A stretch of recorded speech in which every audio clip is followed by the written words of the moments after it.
For perspective, I spoke to both Scott Hancock, Associate Professor in History and Africana Studies at Gettysburg College, and Jason Martz, Acting Public Affairs Officer for the Gettysburg National Military Park. Professor, thank you for being here. We've agreed to socially distance and drop our mask for this conversation. Tell me about the Mississippi statue. Well, this is the Mississippi State Monument, and it was erected in 1973.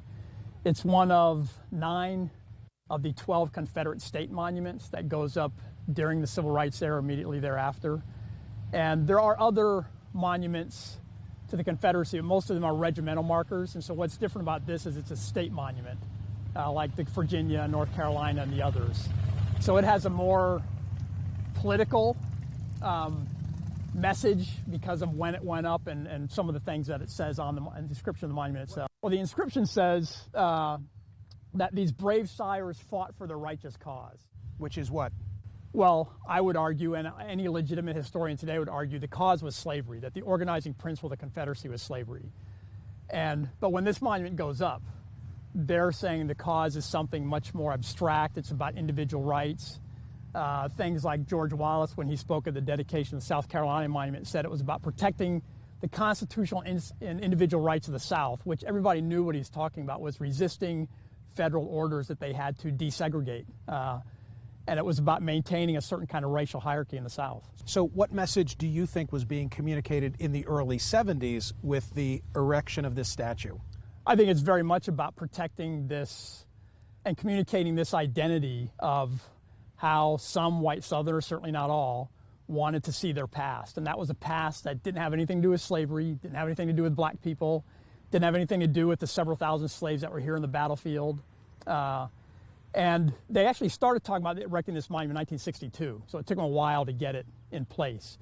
And when they wanted to put that inscription on, actually the superintendent at Gettysburg National Military Park at the time said, you can't put that on there. The Mississippi committee got a state Supreme Court judge to weigh in. It went back and forth for a while. The superintendent left, not because of this, I don't think. The new superintendent who came in was from Mississippi, a white man, and he okayed it. We all learned, back in the day that you and I are now standing at the location of the seminal battle of the Civil War, greatest bloodshed of Americans on any battlefield in the United States. Does the context matter to you? And what I'm asking is, do you apply the same frame of reference to what's behind you that you would to a statue of a Confederate soldier in a town square? I think the context matters tremendously. So those statues in town squares that aren't situated on the battlefield and are not situated because of the consensus of people in those towns, because it's not like they're talking to the black folks in those towns. For me personally, I'm all in favor of those coming down. These, because it has an educational value, I think are a bit different, significantly different, because it is about pointing to the battle. That's the way the statue is facing where Pickett's charge was. But what I would love to see the Park Service do, and I think they're thinking about this, is not let that statue communicate a one-way message, because that one-way message is that they had a righteous cause. Well, I would say their cause was to maintain the institution of slavery. There's nothing righteous about it. So for me, it's not so much about taking the statue down as educating visitors about why that statue went up, that it went up to maintain white supremacy. If I go to the visitor center, I'm told that story. Yes, yeah. You think there needs to be a different telling on the battlefield? Yeah, so the visitor center does a great job with all this stuff, right? And they have thought about that very intentionally. I think the National Park Service are very aware that the battlefield communicates a very different message in the visitor center, because in the battlefield, there's no references to slavery. There's only a couple of references to any black presence on the battlefield. There's no references to the fact that the Confederate Army kidnapped free black people when they retreated from here. So if you never went to the visitor center and you spent 3 days in the battlefield, you'd have no idea that the reason there's a battle here in the first place is because of slavery, because of enslaved black men and women. So I think they need to make the battlefield line up with what the visitor center does. So I'm curious, as the nation is now embroiled in a conversation about what to do with these icons of the Confederacy, has there been controversy here at Gettysburg? There has not. What do you think differentiates from the town square and the debates that we see playing out all over? what you see here at Gettysburg is a time capsule. It is a window to the past.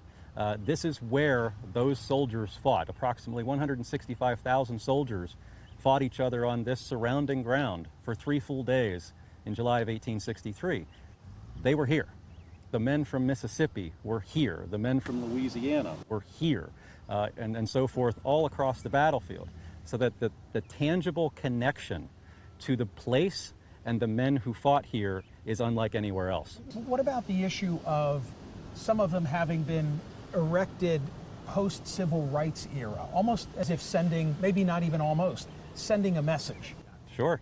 That also is a window for us as National Park Service employees to be able to educate the public, not just about those 3 days in July of 1863, but in various eras and decades throughout the history of the United States that led to some of these monuments being placed here in the first place. And so some of these monuments have some lost cause feel to them, but that's endemic to when they would have been placed here throughout the 1900s. Is that therefore grounds to have them removed? We don't think so. In fact, all of these monuments here on the battlefield fall into one of two categories. They were either congressionally mandated, so it would take a congressional mandate to remove them, or they fall under a length of history that they've been here so long they are an intrinsic fabric of the battlefield as much as the battlefield is. So removing them really isn't necessarily an option. They are here in perpetuity. So it's our job to, at that point, educate the public about when these monuments would have been placed, at least those that certainly have an offensive view to them. For what it's worth, I came away from Gettysburg thinking the statues should remain. Robert E. Lee depicted in a 1917 statue adjacent to a battlefield where 28,000 of his men perished, 1/3 of his troops, to me is not the same as a Lee statue erected 1,000 miles away in front of a public building where decisions are made. Jane Nutter, the president of the Gettysburg Black History Museum, told a local newspaper that battlefield statuary doesn't honor, but recognizes history. And I'm inclined to agree with her. Telling that history needs to include an explanation as to why some statues were built amidst more contemporary debate over civil rights. I like Professor Hancock's idea to add more markers and tell a more complete story. If, for example, the South Carolina statue is to remain, and I think that it should, visitors need to know it was not put up until 1963, and among the dedication speakers was George Wallace. Now here's something on which we should all agree. Visiting a national treasure like Gettysburg is a must. You're listening to Addressing Gettysburg. Hi, everybody. Welcome to this episode of Addressing Gettysburg. And as you may have guessed from the clip that you just heard, we are talking about Confederate monuments here at Gettysburg National Military Park. And with us again, first time in person, is Scott Hancock, the Associate Professor of History and Africana Studies at Gettysburg College. Welcome, Scott. Thanks. It's great to be here. It's great to finally have you in person. I always prefer to do these things in person, especially for the first time, because it's weird to talk to somebody over the phone. You haven't met them. Yeah. So it's nice that I agree. Yeah. Okay, so let's let's start off here. We heard the Smerconish interview, but if you want to go into a little more detail, give us in a general sense what your view of the Confederate monuments at Gettysburg is.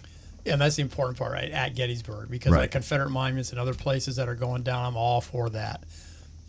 Most other places, I think the ones on the battlefield at Gettysburg National Military Park. Well, so we've got the two different kinds, right? Some of them, the majority of them are regimental markers, those kind of things, and those are educational. I think they've got, who served casualties, just like the Union markers. I don't think those are particularly controversial. But like all monuments, they still sanctify and sanitize the battle. Sure. But excuse me, but the Confederate state monuments are a different story because they're much more politicized. They went in for different purposes and different time periods, which we can talk about if you like. Sure. And those are the ones that would be the most egregious, I think, in a lot of people's minds. Like maybe those are the ones that should come down. I'm not. If there was a movement to remove them from the battlefield. And if there was going to be a congressional bill, I wouldn't be opposed to that. But I'm not convinced that's the most practical strategy, the most pragmatic, because one, as you probably know, it literally takes an act of Congress. Yeah. You know, they have to be removed from federal land. You point out in the interview that Congress put them up. Right, yeah. Right. Or So allowed them to be put up. So I think that's a battle that we're probably not going to win anytime soon. It's going to be protracted. It's going to be long. And so I just in thinking about that, are there other ways that we can think about those monuments? And I think they're actually a teaching opportunity. And I think some of the folks, NPS folks, probably see them that way too. That if we use them to educate the million or close to a million visitors who come through here every year about why they were put up and when they were put up and what their purposes were, then they're going to see those very differently and perhaps see the Confederacy and what the Civil War is about very differently. Yeah, I agree. And I think that is the way to go. And the reason, there's several reasons I think that. One is they in and of themselves are historical artifacts now. Yes. Right? And most importantly, as you point out, they're teaching tools. They're ways that we can learn about not just one era of history, but more than one era of history. And they're both very important and they're both related. So they should stay. I feel that if we're to call ourselves Americans, it's rather cowardly of us to hide from symbols. We should confront them and learn what they represent in its entirety, right? So we shouldn't be afraid of the ugly stories attached to it. We should listen to those stories and we should say, well, let's not do that again.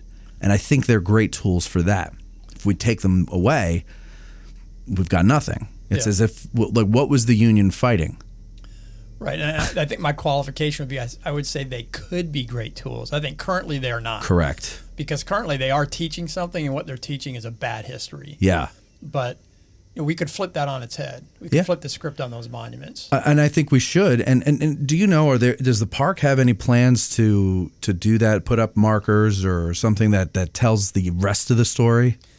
Yeah, so in this, I want to be careful because I don't want to, my goal is not to paint the NPS staff here in a bad light at all, because I think they're great. I think Chris Gwynn and Steve Sims and the other people that I've talked to, they see it very much as a teaching opportunity. They understand their mission is,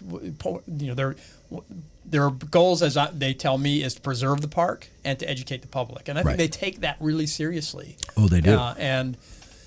And they don't want the lost cause narrative to be perpetuated. Right. So my answer to your question isn't meant as a criticism of them. I think they do have plans. I've been told they have plans. I would like to see those plans accelerated, but also understand it takes time. They've got bureaucracy, they've got people up the ladder that they have to deal with. But there are some of us, and not just me by any stretch, I think who've been hearing for a while that there are plans to do that. So I hope it's soon. Well, I've heard on good authority, I won't say who, that they actually have markers made already. They're just waiting for permission to put them up. Have you heard that? I've heard there are markers. I haven't seen them. Yeah. And that they're going to be interacting with some of the folks who they've been talking to in the local community and historians and others about what those markers will say. I haven't seen the text for those particular ones about the Confederate state monuments, and not that they have to consult me, but no. But you've been a vocal. Not, I don't want to say critic, because I don't think you're being a critic, but your opinions are known. Yeah. And you're a professor at the college. I mean, you're not just some guy off the street. You're somebody. Yeah. So I'm sorry. I need to put that on a T-shirt. I am somebody. But we can make that happen. Yeah. Right. Great.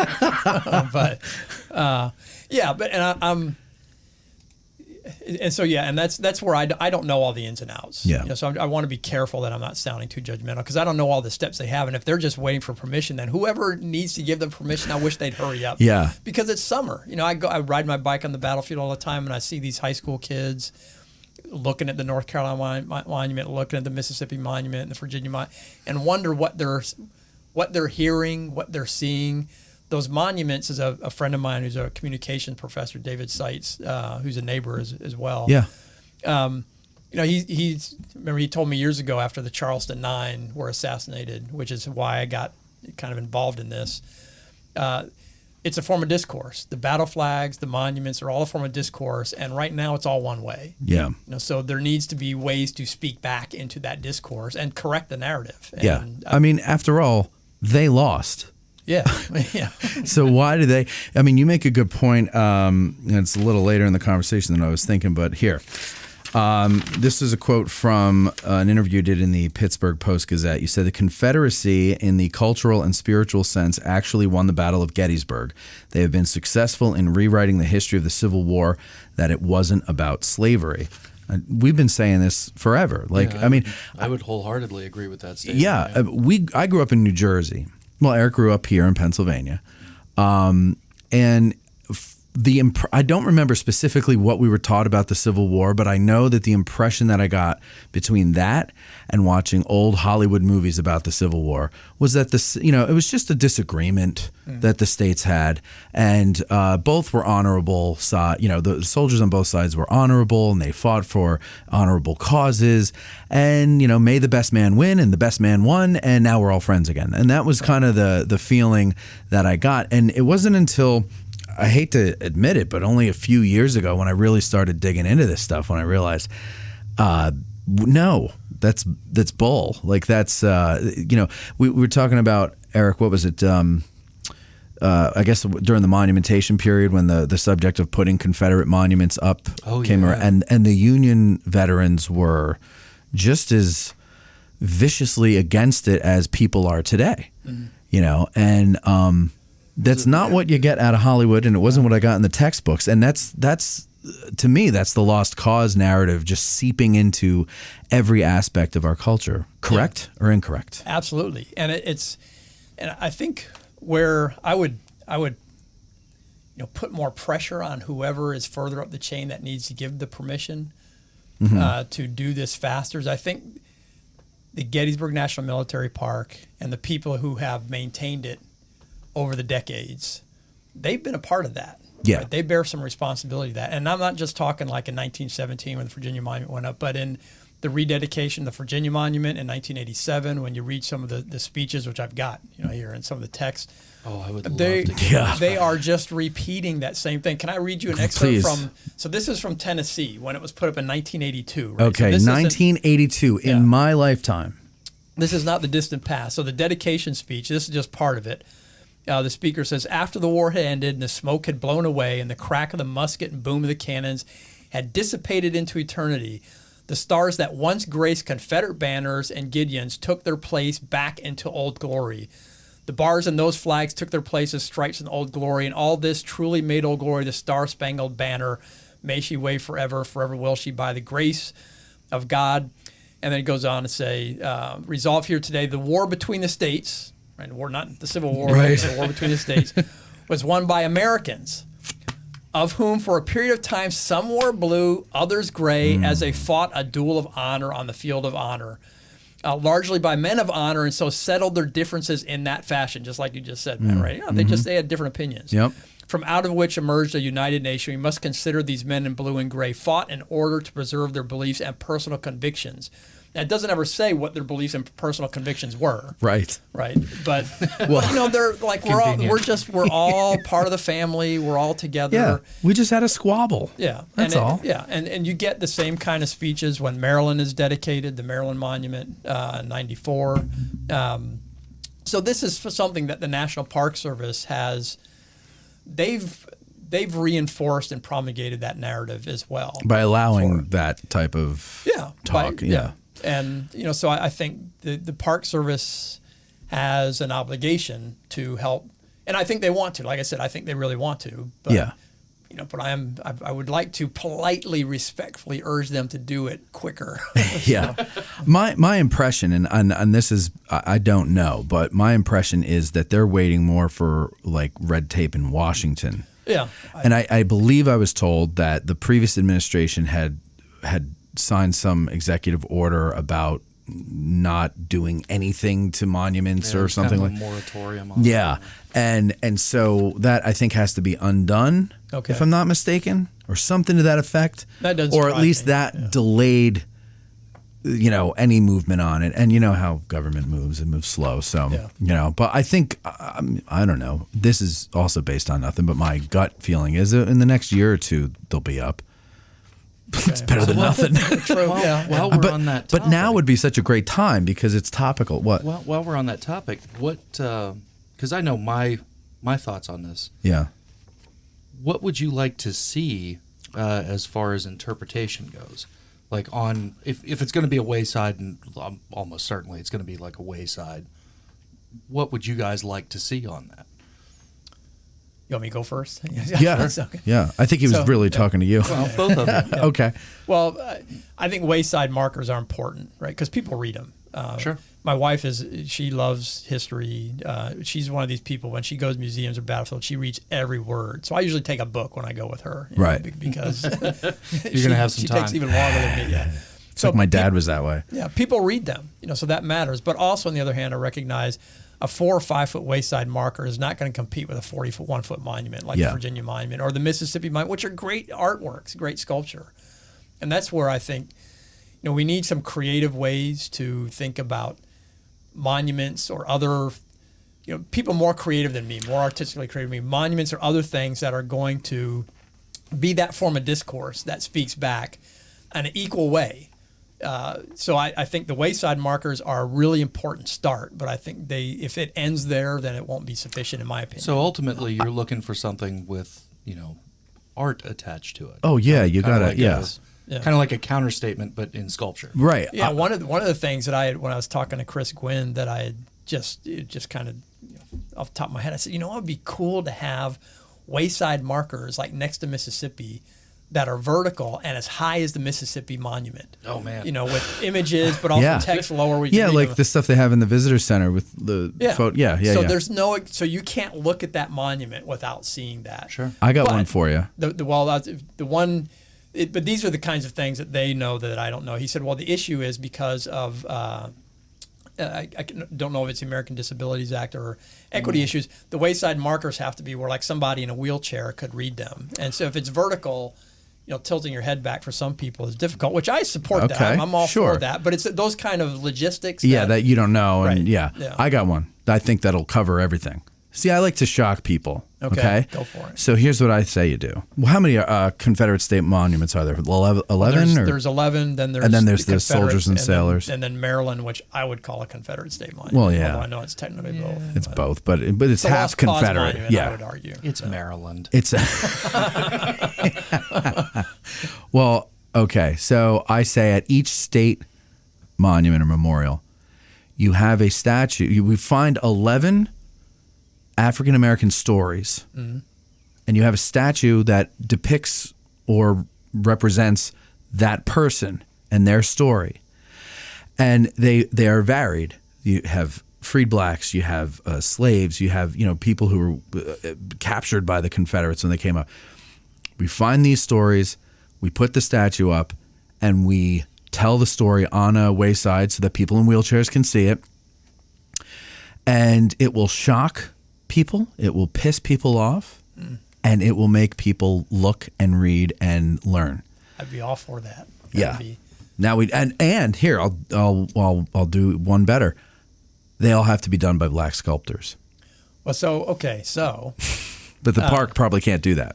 Well, actually, they could. Oh, okay. Because it wouldn't be the park. So so I don't know if you've heard of the Mellon Monuments project. No, I don't think so. So the Mellon Foundation, their biggest ever grant pool of money, they announced back in December, $250 million for anybody to apply about monumentation anywhere in the country.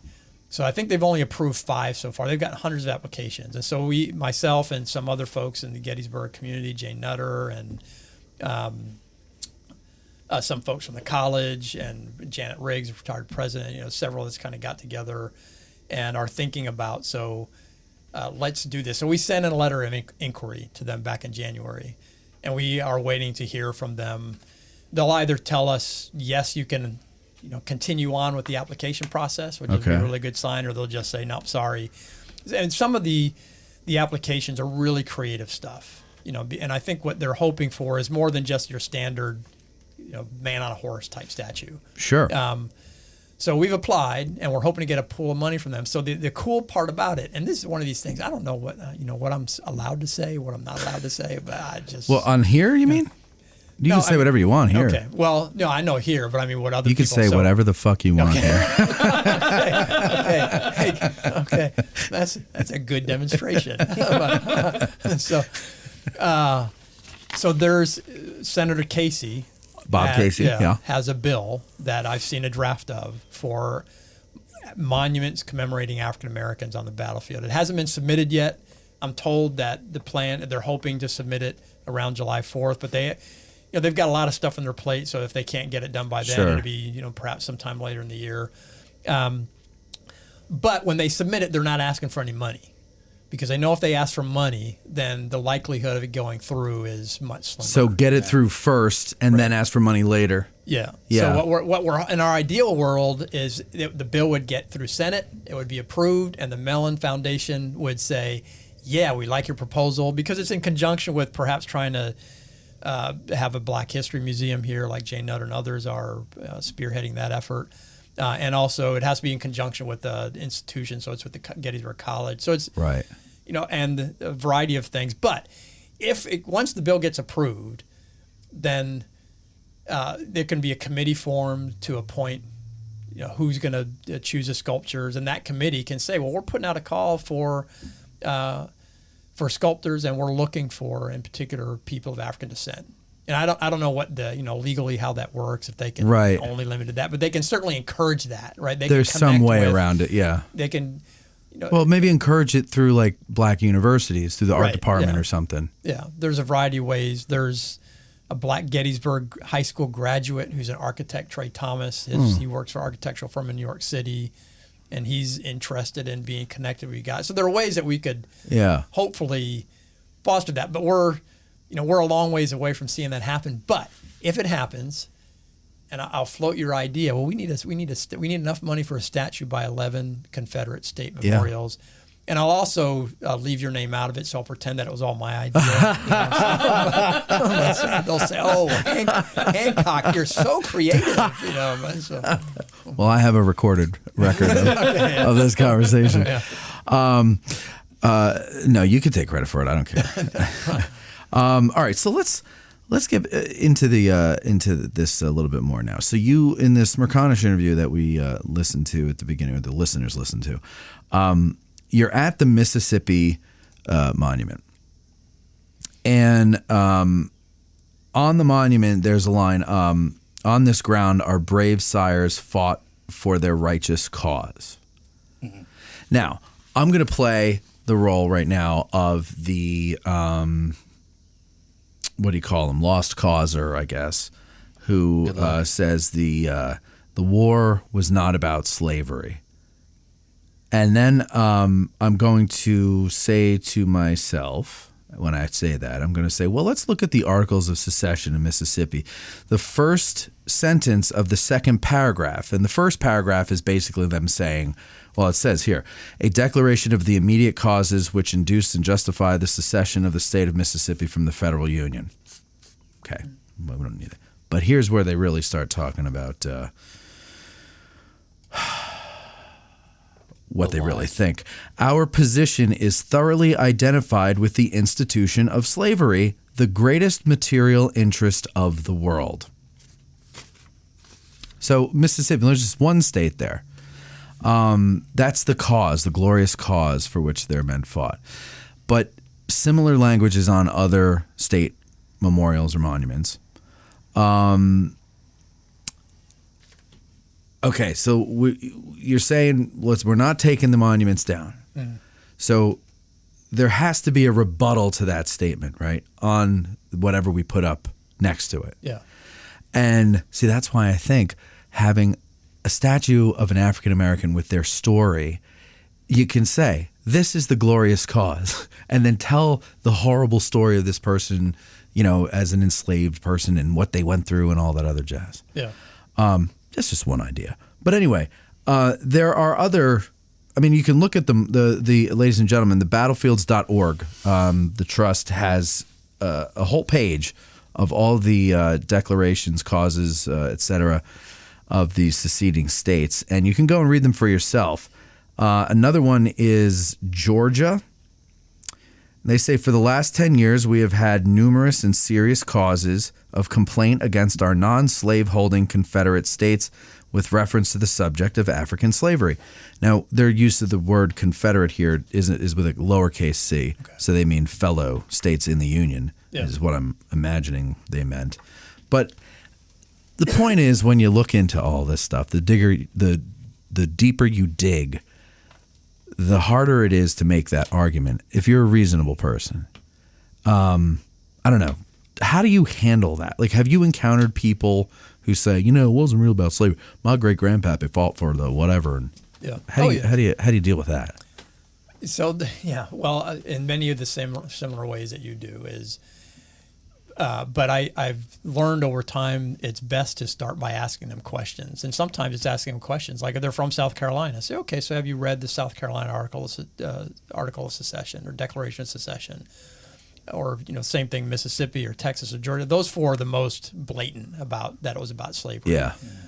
Or if they read Alexander Stephens' Cornerstone speech, where he talks about the old Constitution. In the old Constitution, Jefferson thought slavery was evil, you know, this necessary evil. Mm-hmm. In the new Constitution, in other words, the Confederate Constitution, I asked them if they read the Confederate Constitution. Right. In the new Constitution, Stephens basically says we fixed that problem. And we fixed it by recognizing that slavery is actually a really good thing. It's a good thing, and the African race is where they should be, and so on and so forth. But for me, I think it's more about asking them, so why did they think that? And a friend of mine prompted me a few years ago to ask people, so what would it cost you to admit, or if you recognize or came to the point where you couldn't escape the fact that the Confederacy as an institution, you know, one of the other things I try to get away from is talking about these motives of individual soldiers, which can vary tremendously. Sure. But the Confederacy as a government, as an institution, what would it cost them to recognize that the central organizing principle and purpose for its existence was to maintain slavery, was to protect slavery? Mm-hmm. And you know, and sometimes I think often with people who are that committed to what you described, the goal is not to get them to change their mind, because you're not going to do it in a 5 or 10 or 15-minute conversation. But you plant the seed. But just to get them to pause. Yeah. You know, to just take a moment and say, okay, so why do I need to defend my great whoever, or folks whose ancestors didn't even fight for the Confederacy, you know, but are still defending that narrative? Mm-hmm. You know, what's at stake for you in that, and trying to get folks to think about that, and hopefully try and make them a little bit more introspective.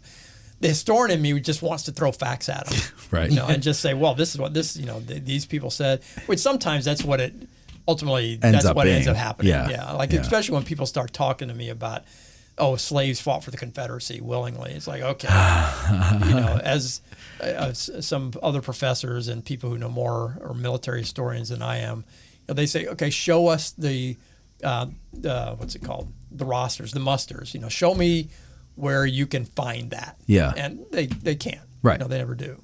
So it's like Patty Hearst was all for whatever the hell she did. yeah. You know, but it was Stockholm syndrome. Yeah, well, there weren't. And it was at the end of the war, and there weren't a lot of them anyway. Yeah, well, and actually, even at the end of the war, when they started trying to enroll them, this black men who did take up show some interest, who never actually fought, weren't combatants. They even had some trouble with them. You know, some of them were running away. Mm-hmm. The best book on that, and I don't mean to go down that rabbit trail. We can talk about that if you like. But Black Confederates is Kevin Levine's Searching for Black Confederates. Yeah. Incredibly well researched, and he just lays it all out extremely well, and how this myth has evolved over 150 years. Yeah.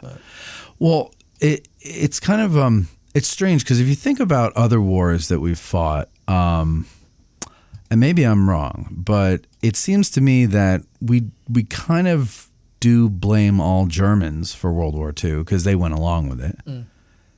And it's just the Confederates are the only ones who we have to pause and consider individual motives for going and joining the Confederate Army. You know what I mean? Yeah, It's no, strange. Yeah, right. I just had that argument with somebody. Did you? Recently, fairly recently. And what were they saying? I made the point that, like, none of our other wars that we've ever been involved in have we just given a free pass to, like, individual soldiers. Right. Like, in the Wehrmacht, right? Yeah. Everybody in the Wehrmacht is bad. We know that. Like, we don't say, oh, well, you need to look at, Fritz Hammer's personal reasons for motivations. joining the Yeah. Wehrmacht. It's just, you're a part of this group, you're automatically in that category. But Yeah. we don't do that with the Civil War. No. At all. And I would argue we should do that with the Wehrmacht or the Japanese army in Sure. World War II or whoever, and recognize that the Wehrmacht weren't Nazis. No. Right. A a lot of them didn't like the Nazis. They were fighting to defend the Nazi Sure. government and empire.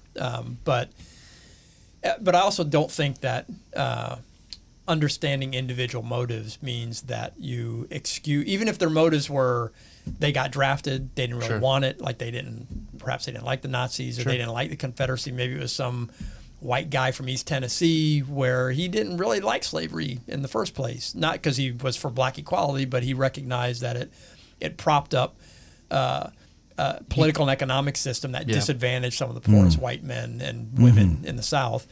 But he's still out there fighting. I don't think it means they get a pass necessarily, but I think it's recognizing them as human beings, right? It's recognizing humanity, whether they're Confederate soldiers, Union soldiers, the Wehrmacht, whoever it would be. And some of this for me is a little bit personal. So I was a Army brat. My dad was 30 years in the Army, 3 tours in Vietnam. I don't think Vietnam is a war we should have fought. I agree. I think it was poorly designed. The motives behind it were highly questionable. Sketchy. Yeah, don't think we should have been there. Yeah. But I say that as the son of someone who was 3 tours of Vietnam. I'm proud of the fact that he served for 30 years. That was a big part of his identity. But I'm not ashamed of him, but nor am I endorsing saying, We were right. Everything that the Army did and the U.S. Army and the Navy and Air Force and Marines did in Vietnam was all, if you criticize it, you're somehow un-American. Yeah. And I don't agree with that. Well, and that's the thing too, is that we don't blame the individual soldier for the Vietnam War. Like they did it back then. They spit on him and stuff. Yeah. But now we're a little more reasonable because these are our fathers and grandfathers. So, I guess when it's closer to now, it's easier to, we don't like the war. We don't agree with the war, but we don't hold the private against it or hold it against the private, for fighting the war because he had to do it. And maybe we can take that and look back at these other periods of time and say, well, if that could happen to my dad, where my dad is doing his duty and the country lied to him, basically, not the country, the government lied to him and sent him on this horrible mission. But he did it. And maybe we could say, well, maybe that's kind of the way it was for most Confederate soldiers. And maybe that's the way it was for most in the Wehrmacht. But it's hard to do that because we're so embroiled in our own modern day political bullshit, our religions, you know, civic religion. Yeah. And I don't know. It's very interesting to study the whole thing. But okay, so back to the monuments here. What would the distinction be to you between a Confederate monument here at Gettysburg and in the town square or in front of a courthouse or something like that? Yeah, and I'm drawing on what many other people said, so this isn't original to me. But right. Most of those monuments in town squares and courthouses and whatnot, they were not put up by public approbation. They were not, or public acclaim rather. It's not like black communities were consulted in those areas, and for that, a lot of white folks probably weren't consulted either. So even if it's an area where you have a very small black population, might say, well, how if they're not the majority opinion, it doesn't matter. But it's still going back to think about monuments as a form of discourse, right? So they're repeating this message of honor and valor, and many of the monuments talk about cause vaguely, including the Mississippi monument here talks about explicitly. It says a righteous cause, but like North Carolina and others will talk about they fought for their cause. They don't ever say what the cause was. And so that message is implicit, even if it's not explicit, like a Confederate soldier standing on a pedestal in a town square. It's still an implicit message that we honor this person and the institution they fought for. And a lot of those soldiers aren't modeled after, don't have a specific name. Right. It's just a generic soldier. Yeah. Sure. But I think that's the problem, right? Is it's not a specific person who has a story that you can dig into and understand. It represents this kind of vague notion of a cause. And the reality is, even, and don't mean to rehash individual soldier motives, but a lot of the soldiers in the Confederacy had some awareness that it was about slavery on some level. Sure. And many of them were connected to slaveholding families, or their family rented slaves. We used to think that very few of them did, and research has shown that actually it's probably a majority, not a huge majority, but a majority of them had some kind of direct connection. So you have this kind of implicit message, but also these explicit connections. And that's why I said earlier, the ones that are in town squares, things like that, I'm all for them coming down. I think they tell a lie. They lie every day to the public. I always say that I agree with you. I think that's okay to take those down, because I imagine if I'm a black person and I'm driving through my town that I live in, where I pay taxes and all that other jazz, and I see that Confederate statue there honoring someone who fought to keep my ancestors in bondage, I'd feel kind of uncomfortable. I wouldn't really feel like that's my home. And so I don't have a problem with that. Here it's a different story, as we're saying, because like I look at Gettysburg as the battlefield as an outdoor classroom. Yeah. It's to learn about a lot of things. And, there are a lot of eras of history that we can learn about here in the park, World War II history, World War I history. But why not black history? Because it's part of the reason anybody comes here. The armies wouldn't have been here if there wasn't a war, and there wouldn't have been a war if slavery wasn't a thing. Yeah. So why not have a little bit of that? And as you point out, in one of the articles I read, there were thousands of slaves with the Confederate Army here.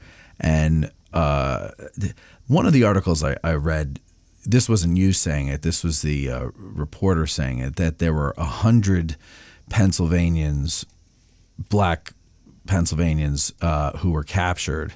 But I've always heard that we don't really know the number. Do you know about that? Unless there's been more research, I'm not. We know that there were free black Pennsylvanians kidnapped and taken back south, but I don't know. I've heard anywhere from dozens up to over 100.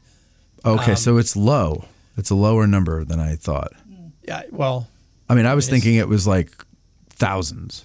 I have not heard that it was thousands who were kidnapped. Not that I'm aware of. No, I haven't heard that either. I just assumed it. It's just, my own. Yeah, I like I said, my qualification is, unless there's been more current research on that. Hillary Green does some good stuff on the African American experience in this area. In fact, she's coming here to speak in September. So she probably would know more about that. We'll have to look her up and have her on. Yeah. Now, wait, you said something before, and I wanted to go back to it, and then I just took us on a tangent, and now I'm lost. What were we just talking about? That's what usually happens. I know. The monuments as a classroom, or the public ones. No, in public before squares. that, you were saying, public squares, right? It'll come back to me. Don't worry about it.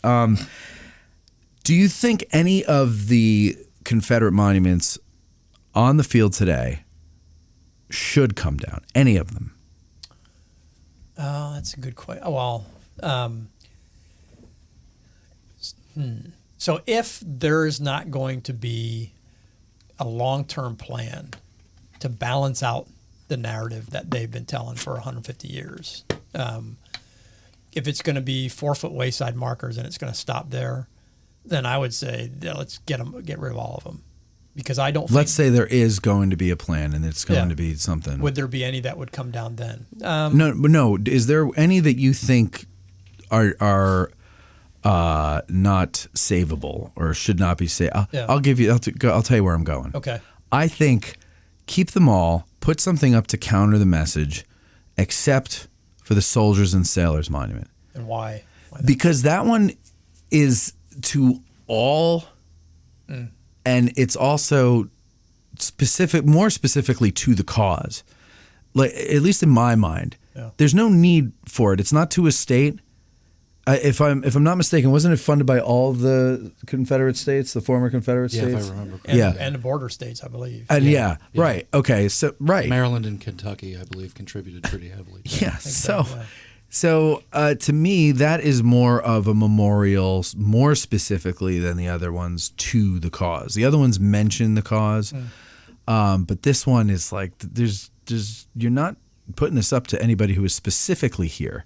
You're putting this up to the Confederate soldiers all over, all throughout the war, and the cause that they fought for. I just don't think that one belongs. I would support that. Yeah, there's no historical Gettysburg battle relevance to that monument in my mind. Right. I don't much care for it because it's Walter Washington Williams, who we know was a liar. Mm-hmm. That's another one. Wasn't even a Confederate soldier. Right. Yeah. That's a good point. Yeah, that's a good point. Yeah. South Carolina, that monument.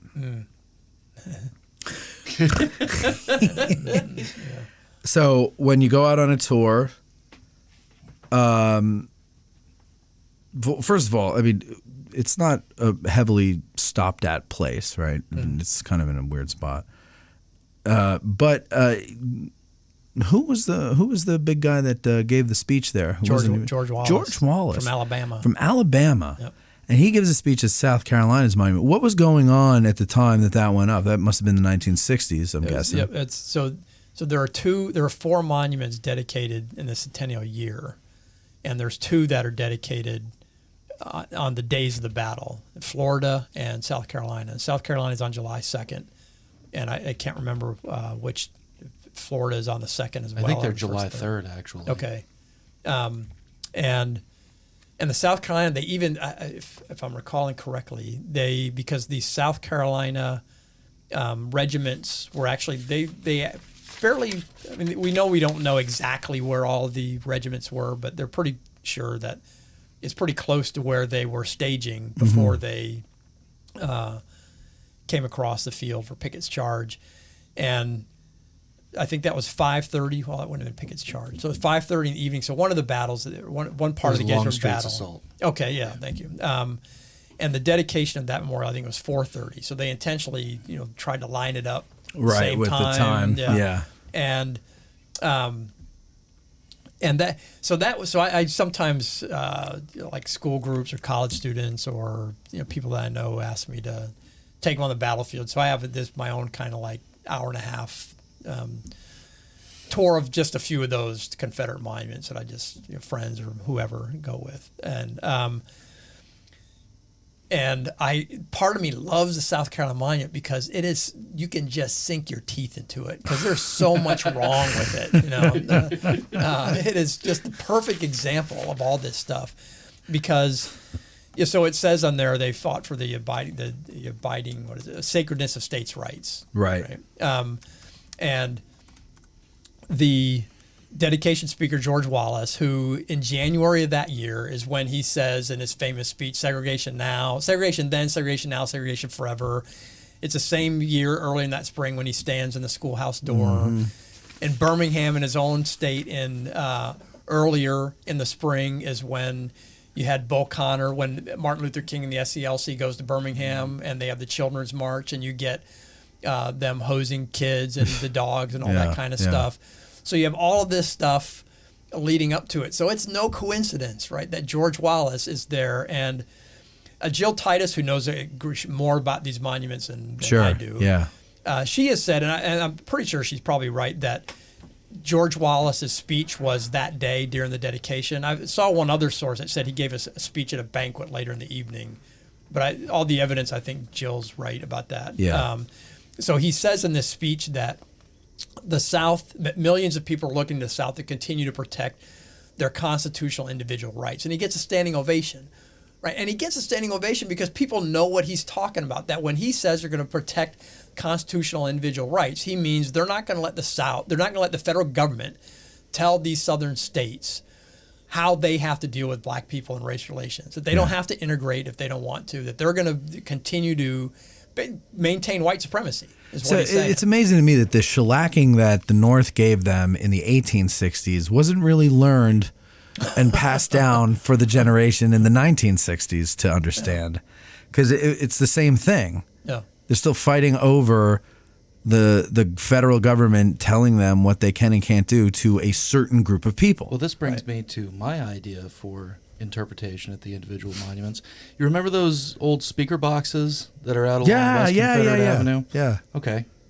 We put one at every single monument. I love that. And when you push that button, like people absolutely love to do, You it hear just the plays speech. somebody reading the dedication speech for that monument. That's another good one. You And put man, that there. Yeah, I tell you what, that's a great idea. If you heard the dedication speech like from Virginia in 1917 and some of the other ones, they are so incredibly racist. Yeah, absolutely. It's just You don't say. yeah. There's no there's no getting around it.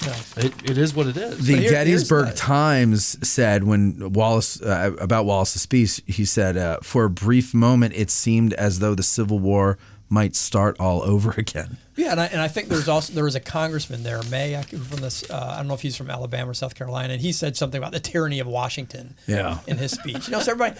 But here's the rest of why I love that, kind of love and hate that monument is, so if you're standing there on West Confederate Avenue looking at that monument, right behind Right. it is the South Mountain Range, and so Yeah. we know that escaping slaves and their black and white allies used those mountains to navigate north, sometimes into Gettysburg and then further north or up to York Springs and Harrisburg.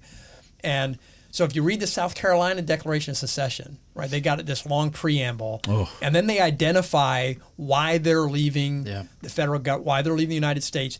And their reason is because the United States is not enforcing the Fugitive Slave Act of 1793 and then 1850. So you've got the most powerless people in the country who are driving the narrative, driving the country to the brink of war.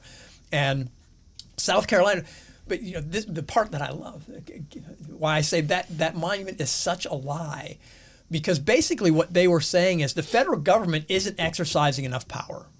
Right? And what they're saying is those northern states are ignoring the federal government. And because they're ignoring the federal government, we're going to leave. We're leaving it. Right. Yeah. And so 100 years later, what do you get? They're saying, oh, we were fighting to protect states' rights. No, you weren't. No, you weren't. Can't make up your mind, South Carolina. I like that. Yeah, that's pretty good. Here's what the inscription says on the monument. It says, "That men of honor might forever know the responsibilities of freedom, dedicated South Carolinians stood and were counted for their heritage and convictions. Abiding faith in the sacredness of states' rights provided their creed. Many earned eternal glory." I mean, it sounds nice, but then you break it apart and you're like, okay, so what are you talking about? Yeah, that is not what they were doing. No. Although the historian in me, I should qualify. I mean, if you read the South Carolina Declaration of Secession, it does use the phrase, the states' rights. And so if you read it in a really narrow lens and you don't read it in the context, I could see how somebody might come away saying, "Oh, so what they were concerned about was states' rights." But states' right to what? Ultimately, that's The back to the individual argument. What for in the South?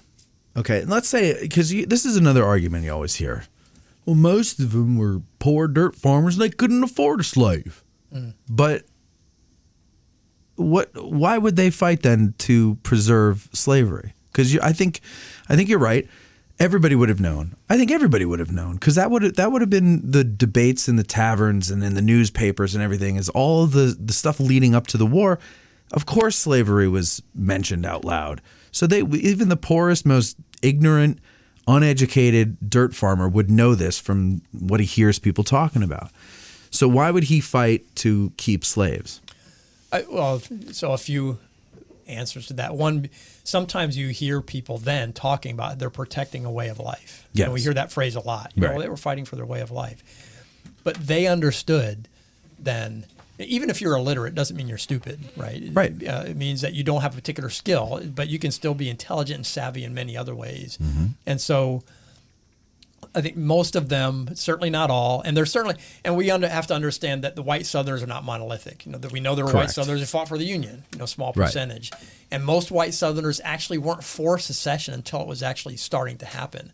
But it doesn't mean that they were for, you know, they wanted to keep slavery. They just didn't want to go to war. Right. Because most people Who don't wants really to go want to to war? right? Yeah. But yeah, in answer to your question, I think they understood that if the institution of slavery is demolished, that it's going to affect them, and it's not going to affect them in positive ways. And, for the and most how? part. How would it affect Right. them? It's going to affect them economically. The ability, for instance, so if you're not at the very bottom of society, but if you're a farmer who's looking to get ahead, the fact that you potentially, maybe not even own a slave, but you might be able to have enough money to rent a slave or two who's going to help you clear land so that you can expand your farm. You know, so that's the way you're going to get ahead. And the other part of it is, and this might sound like it's a little bit too psychological, but there's just so much evidence to support it, is you know that no matter what, if you're white, you're not at the bottom, right? There's always somebody Yes. below you. And there's a website called Africa as a Country that I follow, and it's definitely leftist and heavily influenced by Marxist people. So those of you who don't like Marxism, you know, Yeah. when you go to that website, it's a great Keep website. that in Keep that in mind. mind. But, Yeah. but one of the articles they had a few months ago about white supremacy, they mentioned this: white supremacy and whiteness has never been a friend to white people, and that just stuck with me because I think it's. And I think the people you're talking about are the perfect example of that, right? So the poorest white farmers or factory workers or whoever in the South in 1860, slavery wasn't helping them. Yeah, because yeah. the chances of them getting ahead by ever buying a slave were slim to none. But you know, who was it that said all Americans are just frustrated millionaires? Yeah. So it's like it's Yeah, that right. it's that someday I might. Right. But I think you're okay. So continue. I'm sorry. Well, I think that the notion that there's the possibility to get ahead this way, and also that there's always going to be a tier of people below you, Yeah. so you're not at the bottom. Those are powerful things. I totally agree with you on that psychological aspect of it, and I don't think that's a low to hooey or anything. Like I think that is a legitimate, because we're all people. That's part of why we do what we do, and I agree that if you're the poorest white person in whatever southern state, the thought you're still better than them. And there's somebody that everybody else is better than you, but there's one group of people that you're better than. Right. And if now they're going to be your equal, you're also going to have to compete with them for jobs or for whatever. Yes. And I think don't we kind of see a little bit of that playing out during the draft riots with the Irish and the blacks? Yeah, in New York It's kind of City, the same idea. The Irish are the lowest of the low white people, and they're kind of competing with freed blacks. Yeah, and that's why sometimes thinking about this is just Northerners and Southerners. It's important to understand the distinctions, and even the distinctions within the sections. You know, Yeah. a white Mississippian wasn't thinking about this the same way as somebody white from Northern Virginia necessarily. Right. But the same thing. Yeah, it applied to many white Northerners as well. You know, there's that's the plenty thing. of blood. There's plenty of blood on people's hands to go all the way around. The one other thing I say about the white Southerners is we also have to keep in mind. So these white Confederate soldiers, about a third of the Confederate Army throughout the war deserts, and I think like a quarter of the Union. The smart ones. Yeah. So when we think about white Southerners who are fighting. Why did they kind of stay in the proverbial foxhole or sometimes literal foxhole? Military historians talk about, and you guys probably know this, that often it's about they want to survive, they want to get home, and because they're being committed to their comrades, they Right. don't want to abandon the people next to them. More but you see the psychology guy- at play there. Yeah. So they're not. I understand they're not necessarily staying in there and fighting because I'm fighting. Maybe they signed up because it was about protecting a way of life and a certain status, and they believed in that and recognized that was at risk. Although a lot of them got drafted, right?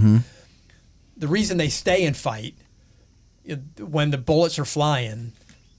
Most people, most soldiers, most research shows, and actually I remember the few times my father talked about his experience in Vietnam, it wasn't about I'm here in Vietnam where Stopping one of his communism. experience when he got his Purple Heart because he was flying around in a bird dog and somebody was shooting at him and shot out the glass in front of him.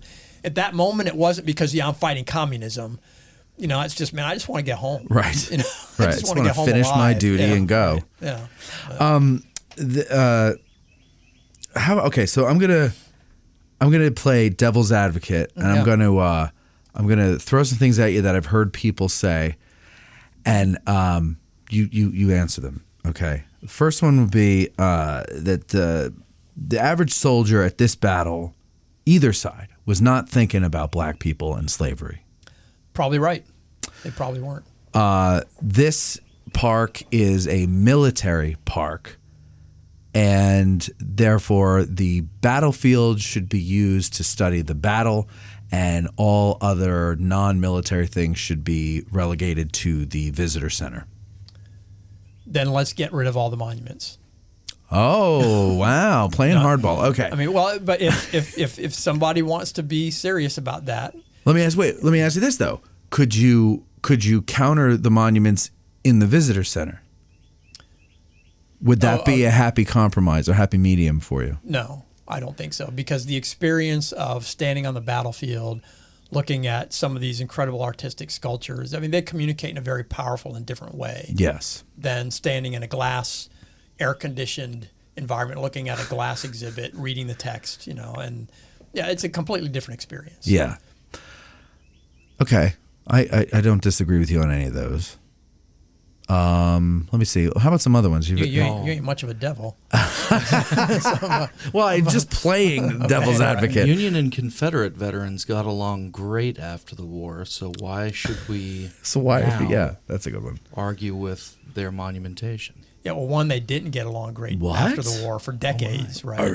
Yeah, really, you're talking like the 1920s. One of the best examples, so the Virginia Monument, it's a state Virginia flag because Union veterans who are still alive and their immediate descendants were saying, no way are you putting a battle flag on Right. that. Because flags were really important, right? I Sure. mean, they're important now, I think more important then. By 1929, North Carolina Monument's got a battle flag on it because they're dead. So, yeah, eventually there's that kind of reconciliation. But, yeah, so it took, 50 years? Yeah. I mean, there was definitely some of that. Even in the 1880s, you can see that dedication speeches where some dedication speeches are really pushing for, let's just put this all behind us and get along. Some of them are not. Some of them are still angry and hurt and bitter, calling Confederates traitors and treason. Yeah, I've got a stack of books over here, and I've bookmarked a whole bunch of speeches where they are doing exactly that. Yeah, so it's a tense environment for a long time. But even if one were to say, well, okay, but since at least the 1920s, they've all been getting along. Yeah, because when the emphasis becomes on unity at the expense of understanding history accurately and the fullness of it, the good and the bad and the ugly, I think when the emphasis becomes on unity and it silences people like they're trying to do now in Texas with the 1836 Project, usually the people who are the most powerless in society pay the price. Sure. And I think the proof of that is black people paid the price for that silence and that form of unity for almost 100 years after the Civil War. So it's, for me, telling the story, it's not about not getting along. We can tell these stories about the North, the South, the Union, the Confederates, all this stuff, all the ugly stuff. It doesn't mean that if someone their ancestors are Confederate veterans, it doesn't mean that I'm not going to like them or get along with them. Right. We're Okay. a century and a half removed from those specific people. Yeah. Yeah. All right. How about this? I'll play devil's advocate on your point about unity and that whole thing.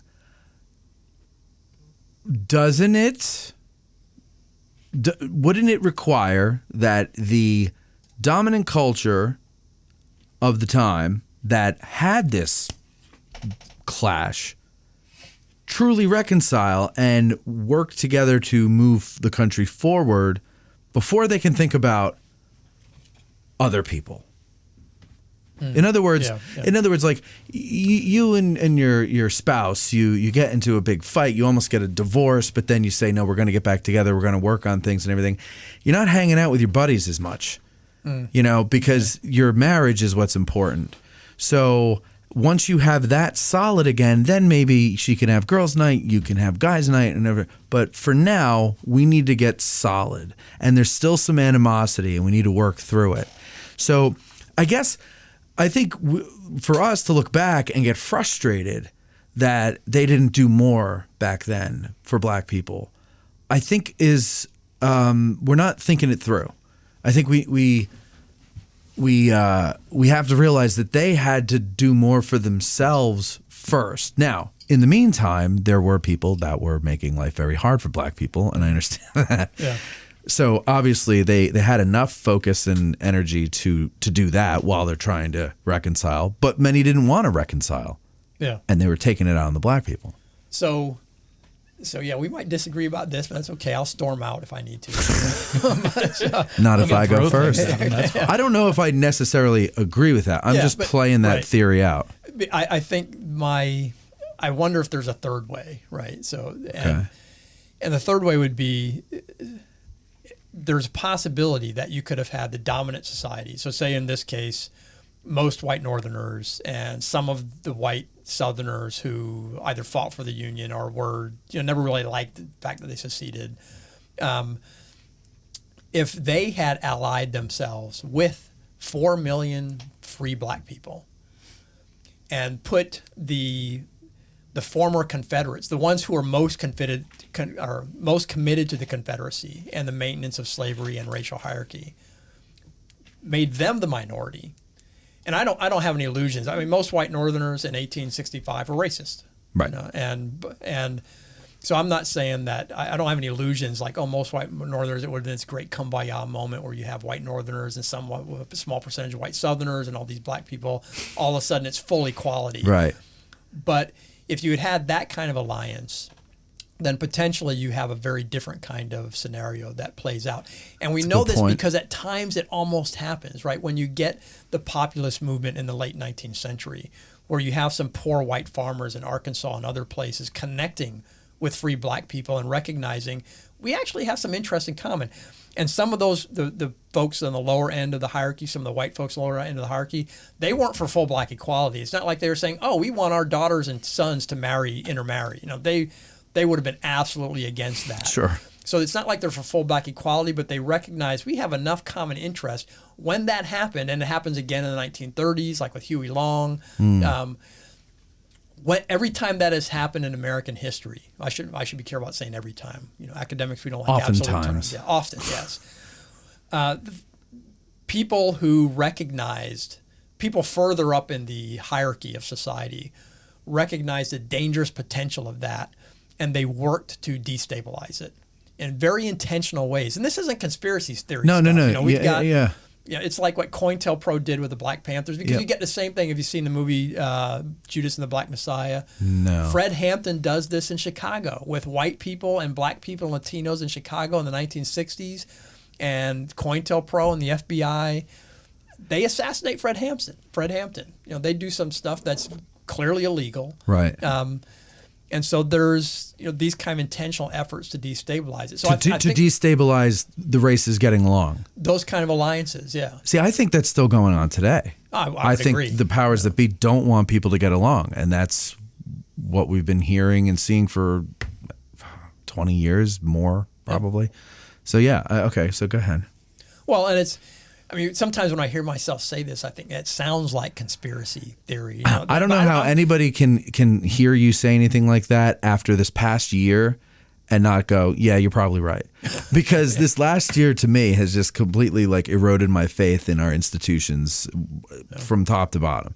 And so there's a book called Chaos. It's about the Manson murders and stuff. Have you heard of this? I have not read it, but yeah, I know of it. The guy interviewed Vincent Bugliosi and other people just for a 3,000 word article for the 30th anniversary of the Manson murder, the Tate murders. anyway, long story short, he gets into all that stuff, the COINTELPRO, and how, you know, there was a lot of evidence that Manson might have been somehow an asset of the CIA and things, and used for those stuff. I don't know if I buy it. I don't even understand half of it because I'm listening to it, so I'm like zoning out for 10 minutes, and then I come back in. I'm like, wait, what did I miss? You know, but it's interesting, and it goes along the lines of that stuff. So I don't think you're way off. Well, and there's historical evidence for it. And I when I say people further up in the hierarchy work to destabilize it, I don't mean like they get together in a room and they spell out a plan. I mean, maybe sometimes that happens, like with the FBI. Over cigars and scotch. Yeah. But I think it's more of a,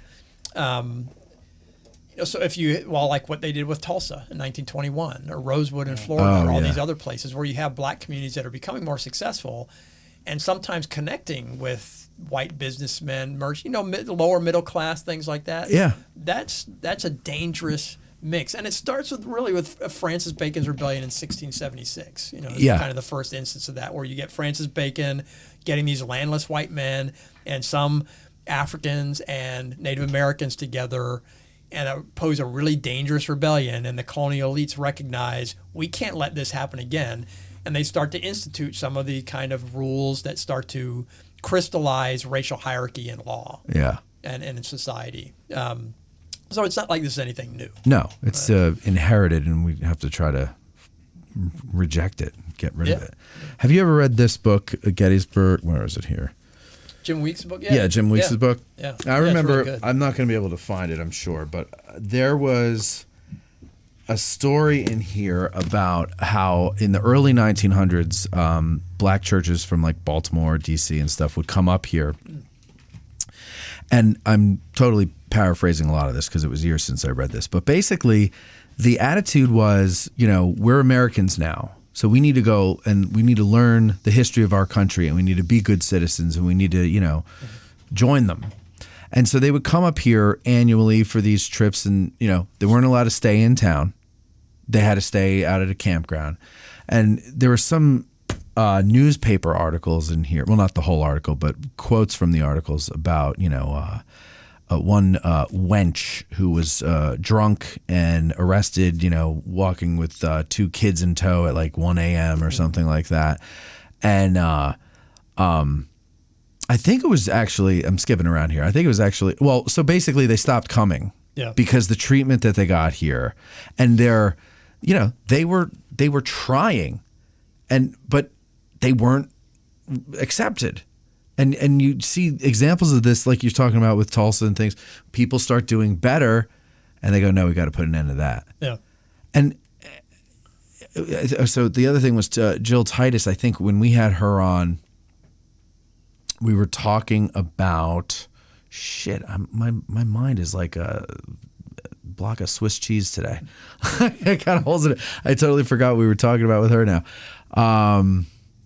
The Centennial, I believe it was.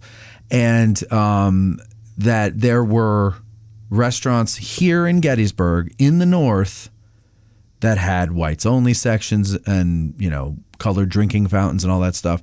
And the people that were organizing the festivities and stuff went around to them and said, can you take that down at least for, the duration of all of what's going on? And they did, and then ended up not putting them back up. But I mean, into the 1960s, here in Gettysburg, Pennsylvania, that shit was going on. Yeah. And it's, again, it's like, I like to pick on the Confederates because they lost and I'm a bully, but really we can't, I don't believe in any, conflict in history that all one side was this and all one side was that, right? Because it's just not that way. Yeah, I agree completely. I think it's, and when I talk about when we've had these moments in our country's history where it seemed like you could possibly have had some kind of coalescing of different groups across class and race or ethnic lines, and it was destabilized. I think definitely there's people who have more political, economic, social power who recognize the danger and did not like that. But that doesn't mean that the folks who are further down the food chain, who were complicit in it or participated in different ways, it doesn't mean they're less responsible. No. You know, I think Maybe they're a little more unwitting, because I'm Yeah. guessing they're not necessarily the smartest bulbs. Yeah. They're the sharpest honestly, I tools in don't the know. shed. Sometimes I think they're very keenly aware. I think with more power comes more responsibility. So Yeah. maybe the folks further up bear Yeah, that. yeah. But yeah, just like you're saying, that there's not a there's not one side that's all good and one side that's all bad. I think the same applies, in all these situations. That so speaking from my own faith, my own worldview as a follower of Jesus Christ, say, man, we are all, sin is everywhere. Right. Just because you're poor, white, black, whatever, doesn't mean that you don't have some issues, you don't have some sin, or rich or whatever. Sure. But although that said, like I said, I think the more you got, the more responsibility you have, because you've got more ability to. The sins of the powerful affect more people than the sins of the weak. Yes. Oh yeah, absolutely. Why do you think it is that when it looked like, blacks and whites were getting together in the lower classes or whatever, in the ruled classes as opposed to the ruling class, that people had to go in and fuck that up? Like, why do you think? I mean, to me, the answer, well, they don't like the color of their skin. That's too shallow for me. Like, there's got to be a deeper reason for that. Yeah, I don't know, maybe not. Well, although it depends on the context. So I think in different countries, there are other things at play. I think in the United States, I think race trumps class.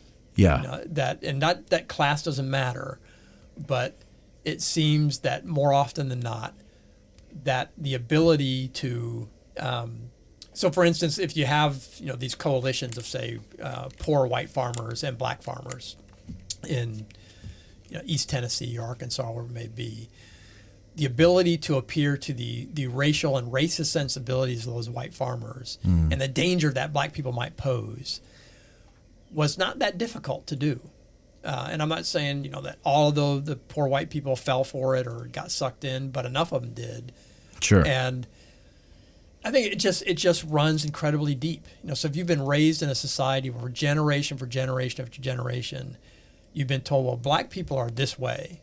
You want to be like that? You want your kids to be associated with that or marrying into that? That is challenging to overcome without a very intentional process. But, no, you're right. I guess you're right. Like, I grew up in North Jersey, and we got New York news, and every night on the news, and we didn't have like a TV in every room, so whatever like mom and dad were watching, that's what we were watching, right?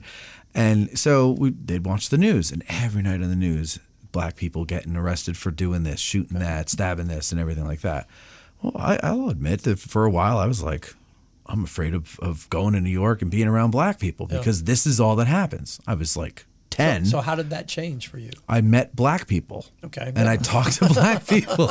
And I became friends with black people. And my father, this is going to sound stupid, my father loved Motown. Okay. So I grew up with Motown. And every time I hear some of those songs, I just, I get that. Start to move. Yeah. And it doesn't look good, so I try not to listen to Motown in front of people. It really doesn't look good at all. It's a frightening thing to see. But I love R&B and blues, and like that is where my wavelength is. So it's like I hear it and I just tune right in. But as I got older, I knew black people. There weren't a lot of black people in my school, or black kids in my high school. I doubt if there were 100 of them. There were almost none in my town growing up. Yeah, well, even right now, there's very, very few. Well, you're in the middle of nowhere. Who wants to go there? I had almost, yeah, that's fair. Exactly.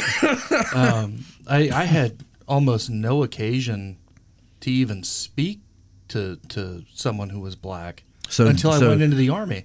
And then it was like, you remember the old M&M commercial around Christmas time where Santa Claus shows up and the big yellow M&M sees him and he's like, he does exist. Yeah. And he passes out. And that was you? Yeah. I'd never spoken to any black people before. Yeah. Well, So those misconceptions, there's no real way to dispel that until you meet somebody. exactly. Well, and the research shows that relationships make a significant difference in overcoming or changing our perceptions.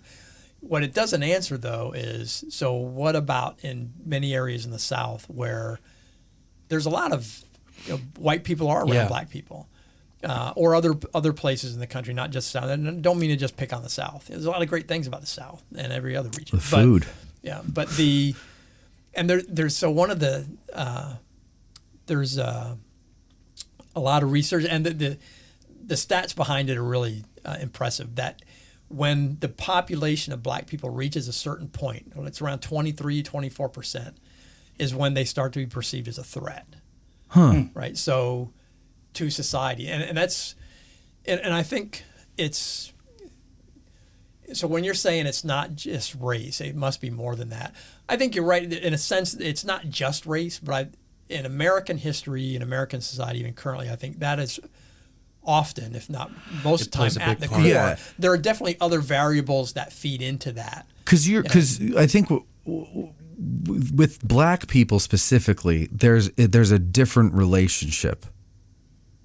I mean, there are people that are all other colors, and all of these stories that you're talking about where, they become successful and then they clamp down on them. I maybe I'm not aware of them, but I don't know of as many stories like that with other groups. It seems like the response to black people is different sometimes than it is to other groups.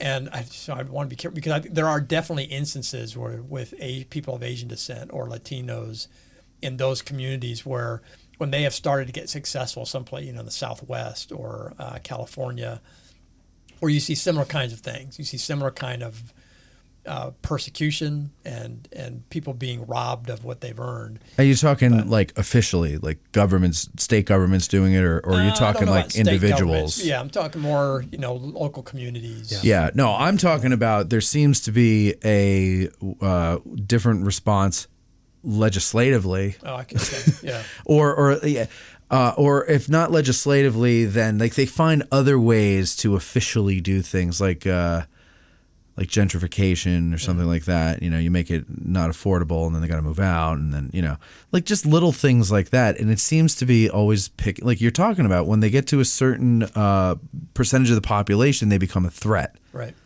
Yeah. And so it's got to be more than skin color. I guess it has to go back to those early days of the revolts and the rebellions. Like if you're holding someone a slave, you've got to have that constant fear that they're going to turn on you. And you're going to teach that to your children.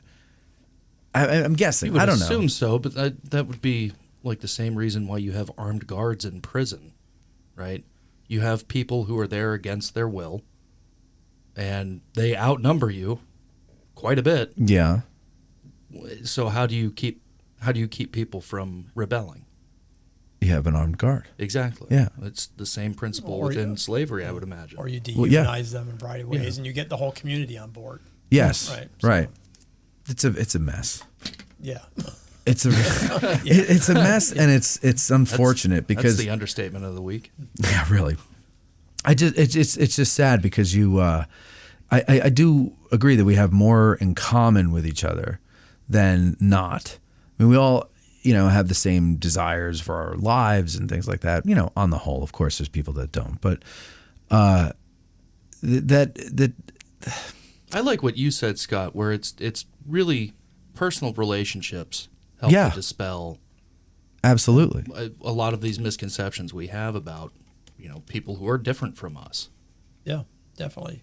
I really liked that point. I mean, I know diversity has become a dirty an word. undesirable word in some circles, but it actually is effective when it's done well. It often is not done well. Right. I think that's why it's become or conservative institutions. But when it's done well, Yeah, I would agree with no, that. it has to be done well, and it has to be done. I think the people involved have to come to it with a willing and open heart. Kind of like it an can't be organic imposed, because when it's imposed, then that's when you get people resenting things. Yeah, I agree, but I also think, if we always wait for people to be willing to, in order to rectify what's wrong, It'll never happen. then ain't nothing ever going to change. Well, they're not. I mean, they're not going to come out and do it on their own, but you can do things to stimulate those things happening. Incentivize. Yeah. But I don't know. It's a mess. So okay, black statues in the park. We talked about this a little bit before. I like the idea. I like my idea best. I like yours too. So. What do you expect? Have you floated this idea out publicly, like in articles or anything, or interviews? Okay, and so have you gotten any feedback? So most people are positive or for. Good. Even this is where it gets a bit dicey, because even people who are just all they're down for the Confederacy would be like, oh yeah, you could have a statue of a slave or a free black. They're not opposed to that. I think their vision of what that would be like and the purpose for it is probably very different than mine. Yeah. But I think there is broad support for that, and for a variety of reasons. I mean, so for black folks, I think we want to see us in parks. We want to see our stories, but I think even many white Americans or of other races and ethnicities, there is a desire for a large percentage of people. I would say they want to know the whole story. I think people are much more capable of handling complex stories and not just seeing Robert E. Lee as this great general and this noble honor man, but I actually don't think the majority of people would be threatened by understanding his wife owned, but he controlled them 189 slaves, and he worked them hard. Mm-hmm. He profited immensely from them. He petitioned the Virginia legislature twice to keep them longer than he was legally allowed. So all this stuff about Lee hated slavery, no, he didn't. But please, but I don't think that. I think most visitors to the park would welcome that kind of complexity because it's a human story. Yeah. Right. I mean, we are not simple people, and the fear that some people have that somehow this means that you're less patriotic, you're less American, that kind of stuff. Certainly it's going to drive some people away. Some people probably won't come if we start telling those stories, or we have statues, or we got I would love to see a 41-foot statue of a black man or a black woman. I don't know if there were female slaves brought here by the Confederate Army, but I wouldn't be surprised. A 41-foot slave or statue of an enslaved African American standing next to Lee on Traveler, just kind of giving him some side eye, would be awesome, and it would generate such conversations. It would. But you bet it would. I think it would bring more people to the park. Well, I agree. I think people would come here more. I think people we don't have a lot of. I mean, I sit here in this window and I look out at what comes into the parking lot here, and we have buses of people that come here, and I see them unload, and very rarely do I see a bus full of black people. Mm-hmm. It's all white people or a mix of people, but it's never like a bus full of black people coming from somewhere else. And again, going back to the Weeks book, they tried.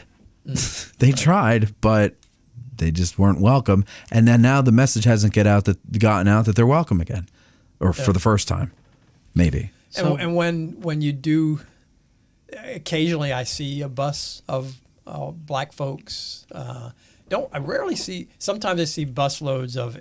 They look like Korean or Japanese tourists. Oh yeah. Rarely see busloads of people who look like they might be Latino but when I see a busload of black folks, which is rare, I usually stop and I say, okay, so where are you from? Why? What do you think of this? But the question in the back of my mind is, man, so what stories aren't you hearing? Sure. You know, and I just think, man, I hope you got a good guide. I hope you have a guide who can unpack all of this for you and tell you more than just kind of the standard story, the narrative. And I am not trying to suppress the story of the battle. I understand that's what Right. draws people here. Yeah. The military, what happened during those 3 days is why most people come here. And so it's not about trying to minimize that. It's about adding to it. You know, we some historians and I, we started this thing last September. You know, we want more history is our hashtag. So we're all these people who say you're trying to erase history. One, it pays my salary. Why would I want to erase it? You know, but I say too, no, I want more of it. You know, we want more history. We don't want, we're not looking for less. Yeah. Well, what do you say to the people who say, you know, that it's just, you know, more browbeating? You know, we're, you know, okay, we get it. America had slaves. You know, like it's not like people don't know. We know. But what do you say to the people that are like, I'm sick of hearing you complaining about slavery? What do you say to them? Oh man. Well, so often that the form that takes is they say, well, just get over it. Yeah. You know, and my response is usually, okay, so if what you're saying is that part of the history doesn't matter, then therefore it should not matter to you if we take that Statue of Lee down. Because basically you're saying it's the past, so who cares? Yeah, that's too much logic clearly, there. Yeah, but clearly you're here because history matters to you. Yeah. So why not learn it all? Right. Yeah. So what are you afraid of? Yeah. I don't know. I'll tell you, this is a very interesting conversation. I liked having this conversation because you don't get to have this conversation very often. Yeah. You don't have. Well, we don't anyway. Well, we don't. Yeah. I mean, I do. Do you know Ron Bailey? Yeah. Ron and I have had hours and hours, dozens of hours of conversations like this, even deeper because, you know, we weren't doing a show. So we were saying whatever the hell we wanted to say. And, you know, there's some of the more rewarding and memorable conversations I've had in my life because, you know, I hear from black people a lot that they think, you know, well, white people think this about us. And there's nothing I can do to change your mind about that as a white guy because that's what you believe. But, you know, we think black people, well, not we, but there are white people out there. I was one of them who think that all black people hate me because I'm a white guy. And that's because, again, represented on television, what do I see? Black people saying things we're not allowed to say about black people, but they're saying it about white people. And it sounds pretty freaking hateful. And then I sit down and I talk with black people and they're like, I don't think that at all. Right. You know, and it's like, And so, like, back to our earlier point, doing this more and just coming to it with an open mind and an open heart, you realize, you know, we're not really that much different. And a lot of what we think are maybe misunderstandings. Yeah. Maybe. So I guess the moral of that story was I don't get to have these conversations very frequently, but everybody else in the room does. Well, you should come sit with me and Ron sometime. Well, you know how I owe him a conversation. I you haven't know talked to how him in a while. antisocial I am. I think my qualification to that would be that for black people in the United States, historically and often in the present, assuming the best from the get-go about white folks can sometimes be dangerous. It doesn't mean that you assume the worst, but it means Just be cautious. you understand that anything's possible, which is Yeah. true with everybody, but Sure. but there's an experience, right? And there's a woman, Mia Bay, who wrote a book a long time ago, The White Image and the Black Mind. And part of her argument, if I'm recalling correctly, is that so white Americans formed these racial ideologies which go really deep, right, formed them for over centuries. And she said, well, black people formed impressions of white people too, but it was more based on experience, Yeah. right, Sure. rather than these theories or cultural understandings. Right. It was based on experience. And so there is a Lawrence Levine's book, Black Culture and Black Consciousness. He tells us in his section on black humor, that African Americans and the slave and trickster tales during slavery, they refashioned the story of Cain and Abel, right? And so, and the way that they would tell it to their kids is, we know that in the biblical story that Cain kills Abel, right? So The next day, after Cain has killed Abel, Cain's in the Garden of Eden. He's doing his thing, working, weeding, whatever. Keeping the rabbits away from the tomatoes. And God comes walking down the path. And so God says, "Hey, Cain, how's it going?" Cain says, "Oh, good, good, good." And God says, "So Cain, where's your brother?" And Cain says, I don't know. And God, of course, knows what's happened. Sure. Right? He says, "Cain, where's Abel?" And Cain says, "I don't know." And God keeps pressing him. Says, "Where's Abel? Tell me where Abel is, Cain." And Cain says, "I don't know." And then God finally gets angry and he stomps his feet and he says, "Cain, where's Abel?" And Cain realizes he's dealing with the God of the universe, the omnipotent God of the universe. And he gets so scared, he turns as white as a sheet. And that's where all the white people came from. but there's see, you had a good reaction, because sometimes I tell this to white folks. Sometimes I tell this to white folks, and they're like, "Oh, can I laugh at that?" Oh, why not? Yes, but but embedded in that, I think, is the understand. I mean, I love the way it flips a script, right? Because it's like lying and murder and everything that was supposedly associated with black people. You have these black parents telling their kids, "No." When people were creating the image of God, they were black, and it took murder and lying to turn them white. But embedded in that was a notion that they can change. So the racial ideologies that white people formed of black people, especially in the 19th century, is they don't change. Yeah. This is the way they are. The notions that black people formed of white people, and of course, when I say white people, it's not all white people. Sure. It's not all black people. I'm talking in general. The notions that black people formed of white people is experience has taught us that we should assume that white people are going to be mean. Because if you don't assume that, it could cost you. It could cost you your life. But they're not all like that. And you might find white folks who are loving and gracious and kind. Michael Eric Dyson, he's a writer, he said in Congress several years ago, he said, "Man, if anybody loves white people, it's black people in America. Because we've had to deal with white people for centuries." And we're still here, so if we love them. Right, but embedded in that notion was that people can change, and we accept that. And then again, I'm not trying to make it sound like black people are inherently better or more moral than white folks. It's experience, right? It's a historical experience that has just kind of taught and structured people to think about things in general patterns and sometimes different ways. But I just tend to think that all humanity is pieces of shit, and so that's where we start, and then you can prove me wrong, and you go up, and then I love you.